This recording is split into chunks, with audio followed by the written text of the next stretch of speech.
Muradla Səmanın yay günləri çox maraqlı keçirdi.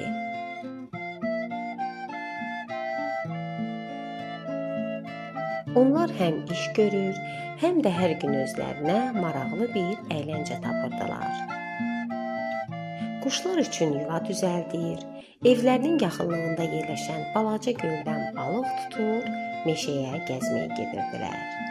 Bir sözlə vaxtlarını çox maraqlı keçirdilər. Bir gün onların qonşuluğuna şəhərdən balaca, topbuş, həm də dilli dilavər bir qız gəldi. Bu qızın adı İnci idi. İncini də yay günlərində kəndə, nənəsinin yanına gətirmişdilər. Muradla Səmanın İncini oynatmaqdan, onu danışdırmaqdan çox xoşları gəlirdi. Günlərin bir günü İncinin nənəsi təqaüdünü almaq üçün şəhərə getdi. İncini isə Muradla Səmaya tapşırdı. Uşaqlar bundan çox sevindilər. Onlar evin içərisində İnci üçün evcik düzəltdilər. Səma onun gəlinciyini bəzəyib beşiyinə qoydu ki, İnci onu yatırtsın. Özü isə Muradla birlikdə evin arxasında əkdikləri gülləri sulamağa getdi. Elə təzəcə işə başlamışdılar ki, İncinin qışqırıq səsini eşitdilər.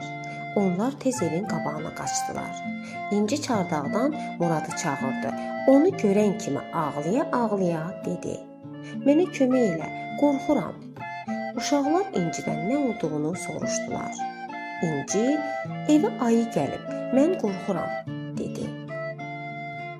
Ayı adı eşidən kimi uşaqlar məəttəl qaldılar. Axı ayı günün günorta çağı kəndin içi ilə necə gəlib evə girə bilərdi, deyə Murad fikirləşdi. Buna təəccüblənsə də özünü itirmədi.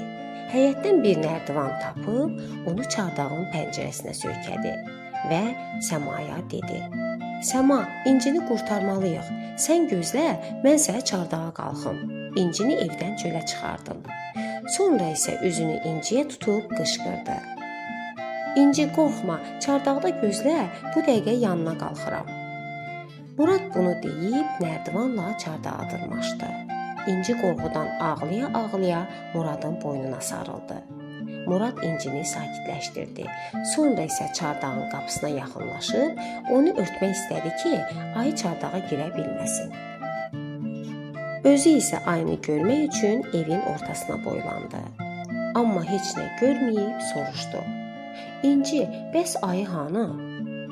İnci Murada yaxın gəlib evin ortasına boylandı.